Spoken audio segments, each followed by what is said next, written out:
La crisis de la deuda latinoamericana, también conocida como la década perdida de América Latina, fue una crisis financiera que se desarrolló a inicios de los años 80, cuando los países latinoamericanos alcanzaron un punto en donde su deuda externa excedió su poder adquisitivo y no eran capaces de hacer frente a los compromisos adquiridos de pago. Debido a la crisis del petróleo de 1973, se creó un punto muerto para la mayoría de los países de la región. Los países en vías de desarrollo se encontraron en una desesperada crisis de liquidez. El deterioro del tipo de cambio con el dólar estadounidense significó que los gobiernos latinoamericanos terminaran debiendo enormes cantidades en sus monedas nacionales, por lo que se perdió el poder adquisitivo. La concentración del comercio mundial en 1981 hizo que los precios de las materias primas, la mayor exportación de América Latina, cayeran, mientras la peligrosa acumulación de la deuda externa se produjo durante varios años. La crisis de la deuda comenzó cuando los mercados internacionales de capitales se dieron cuenta de que América Latina no sería capaz de pagar sus préstamos. Esto ocurrió en agosto de 1982, cuando el secretario de Hacienda de México, Jesús Silva Herzog, afirmó que el país ya no sería capaz de pagar su deuda. A raíz del incumplimiento de México, los bancos comerciales redujeron significativamente o detuvieron la entrega de nuevos préstamos a América Latina.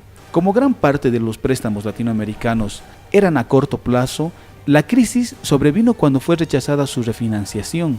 Miles de millones de dólares de préstamo que habían sido refinanciados eran ahora débitos con vencimiento inmediato. Los bancos tuvieron que reestructurar de alguna forma sus deudas para evitar el pánico financiero. Esto supuso nuevos préstamos en condiciones muy estrictas, así como la exigencia de que los países deudores aceptaran la intervención del FMI. Y es ahí donde podemos hablar sobre el Plan Brady, que fue desarrollado por Nicholas Brady, ex secretario del gobierno norteamericano, cuando se convence que el monto de la deuda jamás será pagada. Este plan surge frente a la crisis de la deuda externa, surgida en 1982. Pretende normalizar las relaciones entre el país adeudor y los acreedores, teniendo como objetivo que acepten los prestamistas reducir el monto de la deuda. Este ofrecía alternativas para los intereses vencidos, tasas de interés y el otorgamiento de nuevos créditos, y ante esto el país deudor se compromete a ofrecer garantías a los bonos emitidos, los que generalmente cubren el ingreso del principal y un periodo determinado de interés entre 6 y 18 meses. El neoliberalismo es una corriente económica basada en el principio clásico de la economía dejar hacer, dejar pasar. Es decir, representa una reformulación de la teoría del libre mercado planteada en el siglo XVII.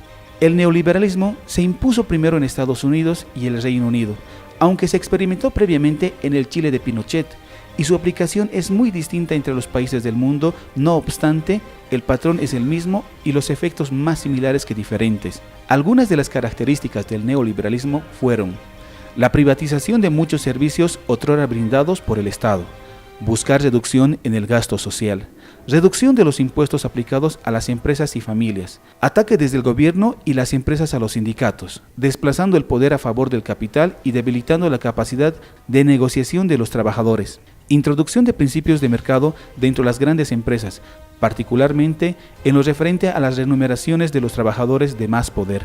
La creciente desigualdad es resultado de varios desarrollos. Por una parte, de la desregulación de sectores como el transporte y la comunicación, y los consecuentes descensos salariales que allí tuvieron lugar.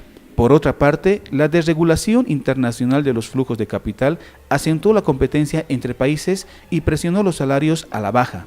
La transferencia de trabajos desde el sector público hacia el sector privado también presionó los salarios a la baja en muchos casos. El cambio de objetivos de la política monetaria, concentrándose en la inflación más que en el pleno empleo, y la naturalización del desempleo condujo a una mayor tasa de parados y a lo que Marx denominó ejército industrial de reserva. Se redujo los programas sociales, cuyos beneficiarios eran generalmente los más necesitados. Los cambios en el mercado laboral, con los sindicatos golpeados por el Estado, las grandes empresas y con la proliferación de contratos basura, agudizó el deterioro de la capacidad de negociación de los trabajadores, algo que finalmente se tradujo en menores salarios. El neoliberalismo se sirve de los medios de comunicación para lavar cerebros, valores sociales y morales. Los grandes medios, salvo excepciones, se han adherido al proyecto neoliberal, contribuyendo de manera decisiva a interiorizar en la población las bondades de economía social del mercado. Una mentira repetida 1000 veces se convierte en una verdad. Al cabo de este bombardeo informativo, el resultado final es que la necesidad de privatizar va convirtiéndose en una verdad y en una necesidad indiscutible, mientras las opiniones discordantes de organizaciones populares o sindicales son minimizadas o francamente ignoradas. La información no ha sido ni es imparcial o apolítica, pues los propietarios de los medios deciden qué temas priorizar, qué despliegue deben tener, qué imágenes o fotos deben llevar y en qué momento deben ser dadas a conocer. En esta preselección de las noticias juega un papel decisivo la ideología del editor. Si la ideología neoliberal prioriza lo privado en desmedro de lo público, es explicable que los dueños de los medios de información, que constituyen instituciones privadas, defiendan tan vehemente la defensa del sistema y el modelo neoliberal que lo apuntala. En Bolivia se aprueba una serie de medidas económicas a través del decreto 21060, similares a las que sacudieron a todo el continente durante esta década. Se trata de reformas neoliberales que imponen el fin de los subsidios, el redimensionamiento de las empresas estatales, disciplina fiscal, libertad de cambios y de precios, en fin, reordenamiento macroeconómico para estabilizar una economía que había alcanzado niveles hiperinflacionarios sin precedentes. Durante estos años se desata el boom de los medios privados sin ningún tipo de regulación o pasando por sobre lo que existía. El Estado, en todo lo referido a la comunicación, deja hacer y deja pasar. No se concibe como años antes que pudiera planificarse, reordenarse los procesos y flujos comunicacionales, ya sean públicos o privados.